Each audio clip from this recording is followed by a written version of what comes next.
You know those stories of how someone one day marries a wife, but then over time the wife grows too much authority and power inside the house that they kick you out of your very own house? Or maybe it's that excitement the day before you move. Well, for the chickens in this area, it's certainly one of those two.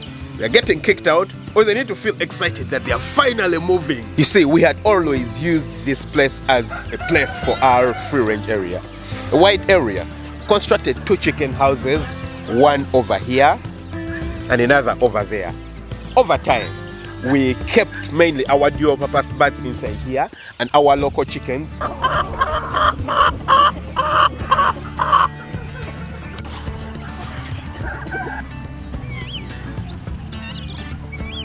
But then what happened is that over time, the birds that are sexing errors from our breeder birds, and then the birds that we consider are not fit enough to be present in the breeder flock, we would dump them in here and they would reproduce and cross with the local chickens.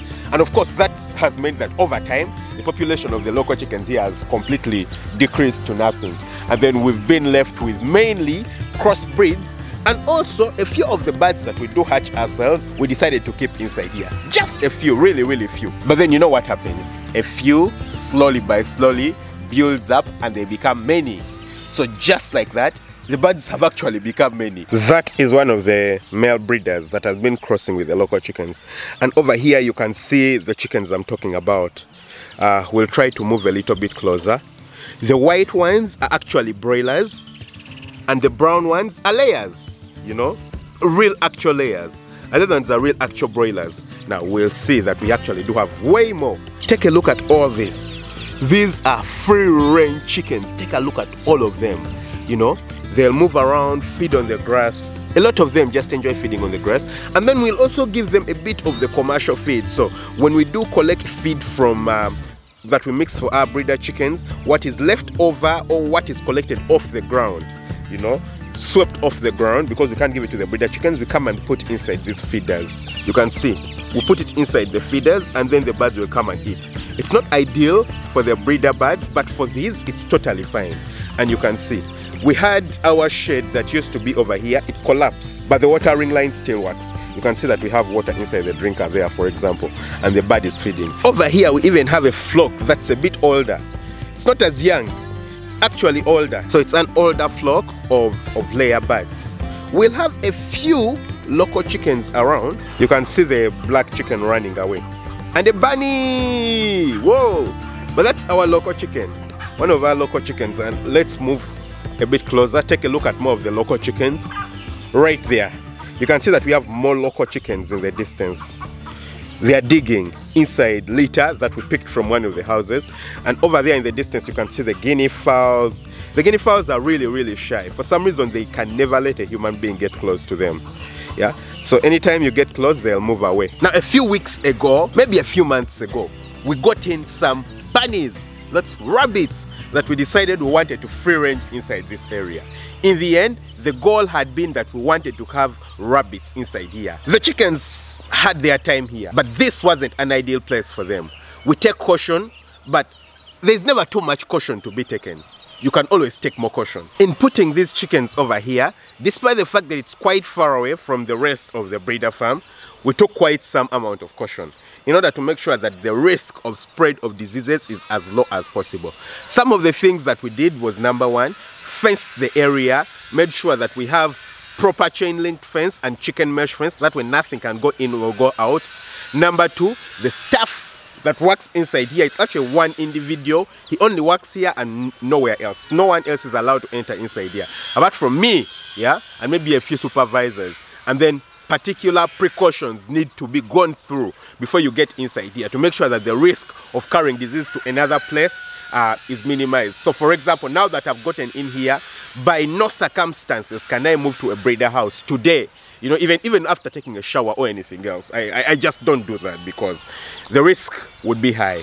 Also, the other thing is we make sure that the guy who works inside here, he doesn't really interact with the rest of the staff. So the risk is very low. Also, the birds inside here are vaccinated. all of them are vaccinated. So when the rest of the farm is also being vaccinated, there is also vaccination going on inside here. So there's very, very minimal risk in terms of disease. Of course, the risk doesn't go away because, you know, it's open in the air, the birds are moving around freely. Something could come from the outside and you never know when that could come. And because of that, the rabbits are kicking out the chickens from this area. And whoa, today is the day before the kick out because the poultry house that's supposed to be at the pond is finally getting done. We have finally decided to get the material, and so we do have the material ready right now to put on top of that house, roof it, put the surroundings around. The gate was already placed. The gate was one of those things that was actually causing the delay, but now the gate was already placed. So the only thing left is to roof the place, surround it with wire mesh. That way we don't have small wild animals coming from the outside, coming to attack the chickens and the geese and the guinea fowls while they are down there. And then, boom, we shall move the chickens out and ensure that this place is 100% for the rabbits. You see, this is our chicken house where we are keeping the chickens. And that over there is litter that we actually removed from the chicken house. Now you're wondering why we removed it earlier. You can see that the boundary of the chicken house has actually been enclosed with a layer of concrete. And that continues all the way to the inside of the house, yeah? So the staff who works inside here is actually over there. You can see that he's trying to clean the area around. And you can see that we've closed off the area. So we've screeded the whole inside of the house, as you can see. Screeded the entire inside. Now we do still have some chickens over here. We have a chicken here. I think it's looking for a place to lay eggs. And the place doesn't look conducive for laying eggs. I wonder why it's trying to lay an egg here. But yeah, it's looking for a place to lay eggs. But let's move to the other section over there, and I'll show you why we've actually decided to screed this place and get rid of all the chickens from this area. Here you can see the cleaning going on, ensuring that the place is clean. Let's get to the inside of this compartment. We're going to open up this place. It's been tried to be kept secure in an interesting way. We have a brick over here, and bunnies! We have bunnies, guys. We have bunnies. You can see them. They are moving and sleeping off. Now, those bunnies actually don't look good. They look terrible. They look like they're going to die. They look like they're starving. And that is the problem of actually having a free range system for rabbits, yeah? The survival rate for the bunnies is really, really low. Now, I know that because I also have a few bunnies at my home and I'm already experiencing it. I can tell that the survival rate will certainly be higher for the, you know, the young ones that are produced. The survival rate will be higher for them simply because I'm keeping them in a more enclosed system. Now what happens over here is that when the rabbit, the mother, delivers them from the bush, you know, outside, all around the area, and then you bring the rabbits, the young ones, I don't know what they are called, I've forgotten the name. You bring them inside here. The mother refuses to breastfeed them. She completely refuses to breastfeed them. She only wants to breastfeed them from where she delivered them from. And that's something I'm learning about the rabbits. I don't think it's a nice thing, but we're still going to try it out. You know, we're going to, because if we leave them outside there, we have rats. We have quite a number of rats that move around this area. We have rats feeding on them. The other thing is that we have eagles, you know, birds of prey. They'll fly around and pick them up, other wild animals. So we try our best to ensure that, you know, we keep them inside here. So that's why we've screened that place to ensure that we don't have rats coming inside and so that they have a safe environment. So yes, that's the plan. Of course, it's going to be very, very hard to control the reproduction from the outside. But then we've actually had success with the earlier litters, you know, the earlier litters of the rabbits. I'll show them to you. This is a concrete mixer, and you can see the little bunny under there. Ah, it's run away. Let me see if I can get it. All right, over there. Hey, where are you going? Yeah, so that's a little bunny. That's one of the offsprings of the first bunnies that we had here. We do have others, like that white one. These are our free-range chickens. You can see the tiny white one. These are the pioneers of the farm. This one is a bigger bunny eating potato vines. That is also a bigger bunny. But that small tiny white one, it's one of the offsprings. And we have very many of them littered around, you know, the entire compound. I won't move around looking for them. And this is the mother of the little bunnies that are inside that caged area over there. I've instructed the person who works here to lock her in here all day so she won't move out. They'll just provide her food, and that will increase the chances of her breastfeeding. Otherwise, the little tiny bunnies inside there, the ones that have just been produced, are going to die off. She won't give them a chance to grow up. So I've instructed them to make sure that she stays inside here. That way she can breastfeed. She'll be more likely to go inside and breastfeed than when she's moving outside in the compound. We have a little tiny entrance over there to access the bunnies. So hopefully the mother will move in and actually feed her babies. Don't go and just hide behind there. Here you can see that our fence or our gate was actually put in, and then you can see that we have some chicken wire. This is chicken wire that we are using to put around the house. You can see that the grass has grown just a bit, not exactly where we would want it to be, but it's okay. It's not too bad. It's not a bush like it was before we moved down here. Before we decided to fence the entire area, it's not as bad. And you can see the guys working over there.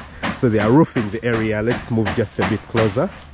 Yeah, so they're roofing the area. We have iron sheeting, and by the end of the day the work will be done. Okay, so you can see our guys, they're working, taking the iron sheeting up. They're going to complete the roofing of the house, because as you can see, one side or one half is actually already completed. It's just the other half that's not completed. So they're going to get done with that, and then they're going to put the skirting at the top, also made of iron sheet, to ensure that the complete house is done. Now the second house that's actually at the extreme end, the other side, was not worked on. But for that we do have time. All we need is shelter above this one house over here. I know it's quite loud over here, so I'll move a little further back. But you can see the material that we are using. The iron sheeting over here and the nails. So all we need to do is complete it. Yeah, this is the second house over here. You can see that some bush had grown down.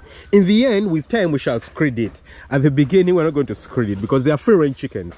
They'll only be spending time inside this house when they're resting, and that's in the night. During the day, they're going to be moving around and everything. So it's not as necessary to make sure that this place is actually screeded. But yes, we're going to complete this house also hopefully today. By the end of the day we shall have it completed. You can see that we had abandoned some timber over here, and the termites have started destroying it. Yeah? Termite work, not the best. You can actually see some termites inside there. Yeah, the termites are a nuisance here, so hopefully our structure will last the test of time and not be destroyed by termites. We're going to try to make sure we safeguard it using concrete and build concrete all around. That way we decrease the access of termites to the house itself. And again, over here you can see our dam. It's a bit, you know, more full this time because the past few days it has rained a bit. So you can see that the water is dirtier and it has raised a bit in terms of level. And the geese are going to enjoy this. They're really going to enjoy this. So yes, by the end of the day, the guys are going to be done with the roofing of the houses. And then tomorrow, we're going to move the birds in. Unfortunately, I may not be around for the actual moving because I have work to do off the farm, and yeah, I can't stay. I'll have to leave. But by the time I get back, they'll have been moved, and then we shall see how the birds are actually enjoying the place. Of course, there's some work that's going to have to go into slashing and maintaining the place. But hey, it's okay. It's all right, yeah? The farm and farms are consistently work in progress. Don't forget to hit that subscribe button, smash the notification bell. That way you never miss out on an upload. Lots of love. Catch you very soon with another video. Bye.